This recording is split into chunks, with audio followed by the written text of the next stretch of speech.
Sean from Auburn, Indiana hit us up, and he said, Notre Dame losing their GM to USC feels like a huge blow to a team that was so close to winning it all.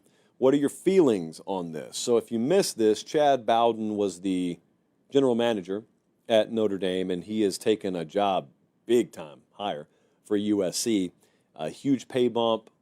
And my thoughts on it are as follows. I'm going to be as respectful as possible. This is not the death blow it's being presented as. I've seen some people really freak out about this. It's not that big a deal. It's no disrespect to Chad. I don't know him. I've never met him to my knowledge before. He's done great things there. I assume he'll go do great things at Southern California, but trust me, they'll be okay at Notre Dame. And I think there is even a world where they upgrade at the position. Again, I know that sounds disrespectful. I'm not saying that. I'm just saying I don't think there's a firm understanding out there in the general college football public or even the media about what the general manager position is, because it's so new in concept and it's so different program to program. You got some places where, I mean, it's a glorified hype man, and you got some places where the dude's actually building and constructing the roster, and then you got some places where, yes, you've got a figurehead general manager, but the roles are really fractured and distributed throughout the organization, and you don't know which is the point. So you just assume everybody, every general manager is the same. Well, they're not. They're not that. And so Marcus Freeman, you know, observing him like I have, he's probably going to go out there and upgrade the position. They just lost Golden back to the NFL, I believe, and he went and hired Chris Ash. It's just a phenomenal hire. Like, their coaching staff is remaining at an extremely high level, but organizationally, I think he'll go find someone to put in that position. I know Blanchard's been rumored to be the guy from Texas Tech. They have not closed that.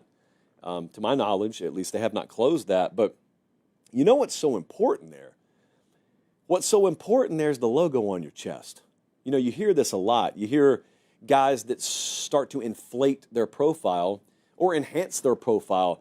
And you'll get a guy who becomes a rock star in college football, and he's worked at a major program. In this case, it could be Notre Dame, and you lose him, and you think, man, what are we going to do without him? You're going to do exactly what you've been doing, because what you don't realize is, yes, people make programs. And yes, the right people can greatly enhance your program. But I'm going to tell you what else happens. The right logo on your polo can greatly enhance you. And so when you walk out the door sometimes, that's the great measure of how effective you really are, is you walk out of a major program, do you keep producing the same results you did when you were there?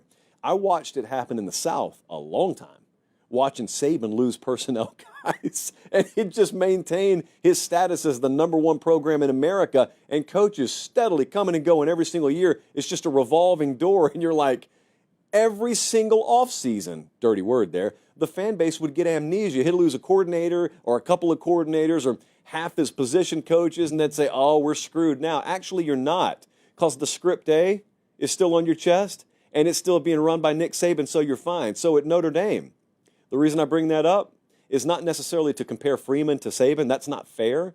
But in a way, I'm telling you the structural integrity of that program is such that I don't worry about Marcus Freeman losing guys. I especially don't worry about Marcus Freeman losing guys at the general manager position when I know there are some equally, if not more qualified candidates out there that would probably bear crawl over broken glass to get to South Bend, Indiana, and take that job.